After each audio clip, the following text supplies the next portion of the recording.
It's time for a brand new series on MWA.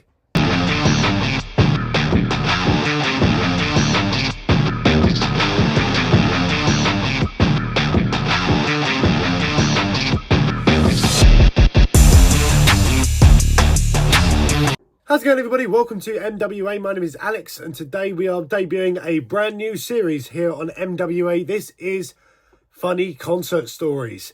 Now, I'm going to be telling you a lot of stories that I've had throughout my experience of going to concerts. As I say, there's no better buzz than seeing your favourite bands on stage in my eyes. Probably they're next to winning the lottery, I guess. But I don't know if anyone's going to experience that, because I've read a stat recently that there is more likely chance that you will become the president of your country than you are to win your country's lottery. The odds of that is absolutely insane. But anyway, guys, that's your useless fact of the day. Don't forget to leave a like and subscribe if you like this sort of thing. And we've got a lot of funny stories to go. So let's get started.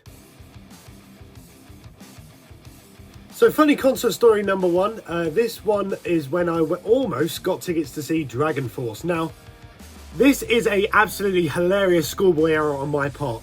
Now, a few days prior, I went to see Judas Priest in Wembley Stadium. Wembley Arena. Really had a great time. Really was a good show. Good to see Judas Priest, Saxon, and Uriah Heep.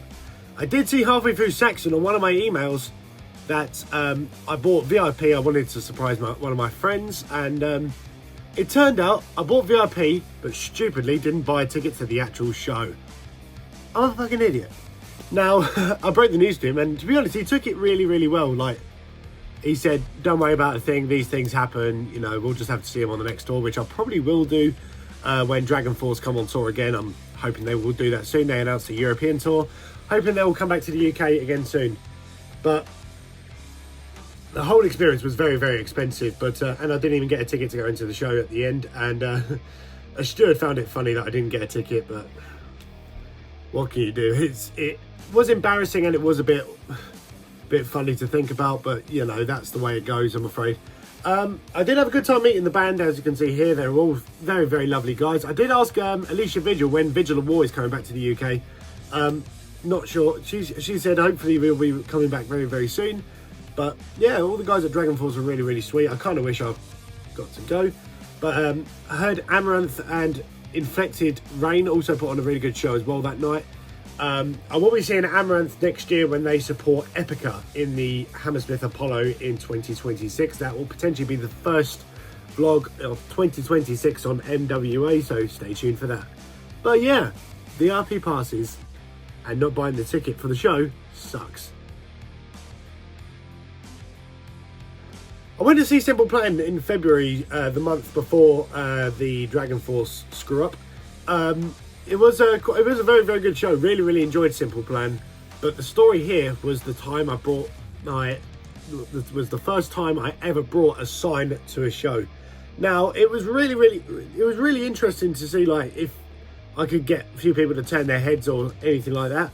I brought a sign to Simple Plan that says Simple Plan are the antidote, all dem. Now, all dem is French for we love you.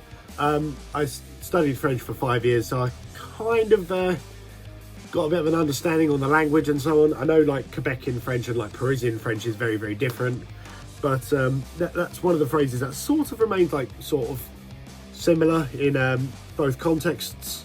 But yeah, I was really looking forward to seeing Simple Plan. I really hoped they would notice my sign as well. I was hoping they would play Antidote, which is probably one of my favourite songs by Simple Plan, which is really cool. They didn't play the song, which was really unfortunate. But the funniest part was during the encore, I had loads of fans around me chanting Antidote, Antidote, and they still didn't play it. I was like, no!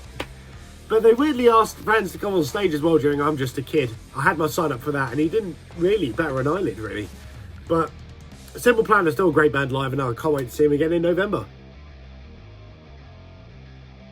So I spoke about two massive bands. Now I was talking about something a little bit more obscure. Well, not obscure, but she is really on the rise, and she's doing very well for herself. And that is Rory. Now, as you might have known, I've seen Rory 4 times. But I'll tell you, the first time I went to see her in February 2024, I almost didn't go.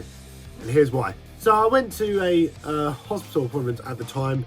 I had a letter to say that that the appointment was for about 3 o'clock, which I was hoping I would get done as soon as possible, like in bish bosh out. But luckily, the good thing is, I still made it in time for the Rory show. I didn't miss any bands. I did see a little bit of Leo, who was the first support act. I actually met her as well after the show, which was really, really awesome. And yeah, still enjoyed a great Rory show, but it was a relief I made it, because otherwise I wouldn't have gone. One of the first proper gigs I went to was to see a band called Hot Milk in November 2023. Really, really had a good gig. It was a really, really good atmosphere.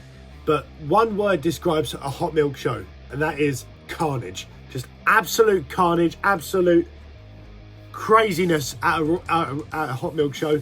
If you got a standing ticket to a Hot Milk show, better brace yourself for like absolute like mosh pit galore, crazy fans, just absolutely mental show to be a part of. The crowd only really calmed down when they played Forget Me Not, but yeah, it was still a really good show. In fact, I'm seeing them again in November this year, and I'm probably going to wear this awesome t-shirt that I bought from the outside sellers, but it was a lot better than the one that I had inside. I still bought the one they had inside, but this is a very well designed t-shirt. But yeah, if you see Hot Milk, prepare yourselves, because it's going to be a carnageful day. Another one of the first gigs I went to 2 years prior was went to see Gorillaz, who's this band on my t-shirt right here.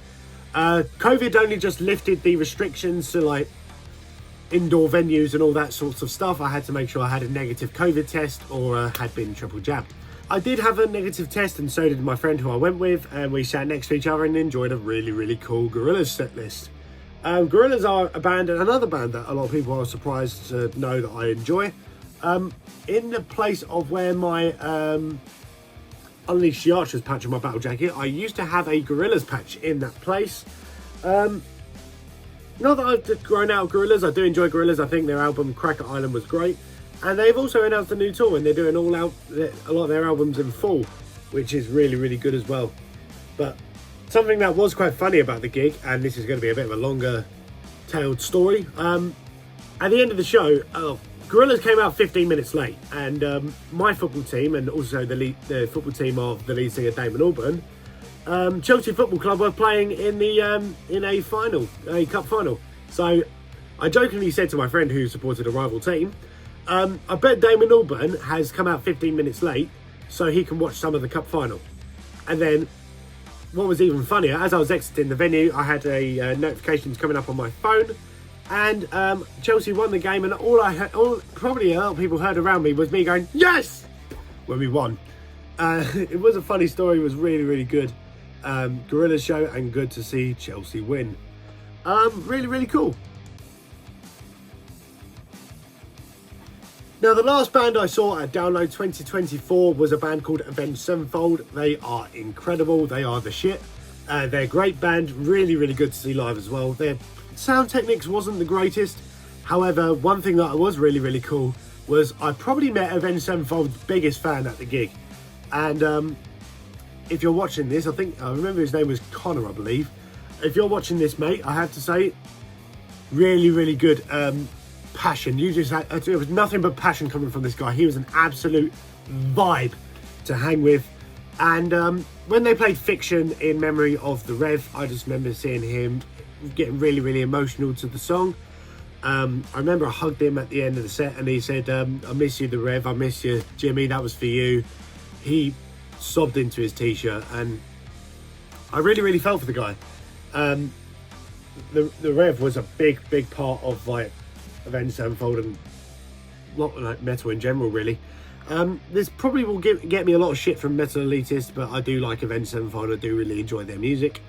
Then they did a silence for the Rev after the song had finished, and then they did. There was a kid at the front who had a sign saying, "Can I play Nightmare on guitar?" A few people were like, "That's a bit disrespectful," but it was probably the wrong time for the kid to like have the sign when fans were chanting, let him play, not over a death of that magnitude as well. But still had a great time at Avenged Sevenfold, really had a good time. And Connor, if you're watching, you're a vibe. Keep up the good work, mate. And that's just some excellent concert stories that I have for you. I've got loads more in the locker. Don't forget to leave a like and subscribe to MWA.